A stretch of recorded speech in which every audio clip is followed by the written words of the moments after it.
இப்போ நம்ம என்ன பார்க்க போறோம், தெர்மல் டிவைஸ் பார்க்க போறோம். தெர்மல் டிவைஸ் வந்து ஃபர்ஸ்ட் வந்து நம்ம ஈட் இன்ஜின். ஈட் இன்ஜின் வந்து என்ன பண்ணும், ஈட் இன்ஜின் வந்து ரெண்டு தெர்மல் ரிசர்வாயருக்கு நடுவில் இயங்கும். சோர்ஸ்னு ஒரு தெர்மல் ரிசர்வாயர் இருக்கும், சிங்க்னு ஒரு தெர்மல் ரிசர்வாயர் இருக்கும். ஸோ சோர்ஸு சிங்க்கு, அப்புறம் நம்ம டிவைஸ் வந்து இங்கே இருக்கும். இதில் என்ன அப்படின்னா, இந்த சோர்ஸ் வந்து T1 டெம்பரேச்சரில் இருக்கும், சிங்க் வந்து T2 டெம்பரேச்சரில் இருக்கும்.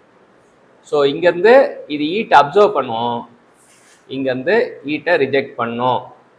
இது ஹீட் அப்சர்வ் சொல்லலாம், இல்லை ஹீட் சப்ளைட் சொல்லலாம், இது ஹீட் ரிஜெக்டட் அப்படி சொல்லலாம். இதனால என்ன ப்ரொடியூஸ் ஆகும்னா, நமக்கு ஒர்க் ப்ரொடியூஸ் ஆகும். ஒர்க் ப்ரொடியூஸ் ஆனால் ஒர்க்குக்கு வந்து ஃபார்முலா என்னன்னா, it is difference of heat supplied minus heat rejected அப்படின்னு தெரிஞ்சுக்கலாம். இது வந்து என்ன அப்படின்னா, எஃபிஷியன்சிக்கு ஃபார்முலா என்னன்னா work done by heat supplied சொல்லலாம். அப்போ ஒர்க் டனுக்கு வந்து நமக்கு ஆல்ரெடி ஃபார்முலா தெரியும், QS minus QR by QS. அப்போ 1 மைனஸ் QR பை QS. இது வந்து ஒரு இரிவர்சிபிள் இன்ஜினுக்கு வந்து நம்ம வந்து இப்படி கண்டுபிடிக்கலாம். அதே ரிவர்சிபிளாக இருந்தால் வந்து நம்ம ஃபார்முலா என்ன வரும்னா, T1 minus T2 by T1 that can be also equal to 1 minus T2 by T1 அப்படின்னு சொல்லலாம். ஸோ ஹீட் இன்ஜினுக்கு இந்த ரெண்டு ஃபார்முலாவும் பயன்படுத்தி நம்ம ப்ராப்ளம் போடுவோம்.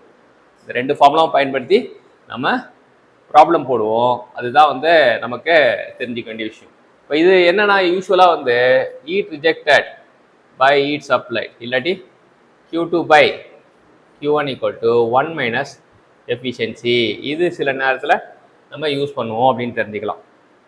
அதே போல் இங்கேயும் T2 by T1 equal to 1 minus efficiency, இது ரிவர்சிபிள், இது இர்ரிவர்சிபிள் அப்படின்னு தெரிஞ்சுக்கலாம். ஸோ இந்த ரெண்டு ஃபார்முலாவை பயன்படுத்தி நம்ம ப்ராப்ளம் சால்வ் பண்ணுவோம். Thank you champions.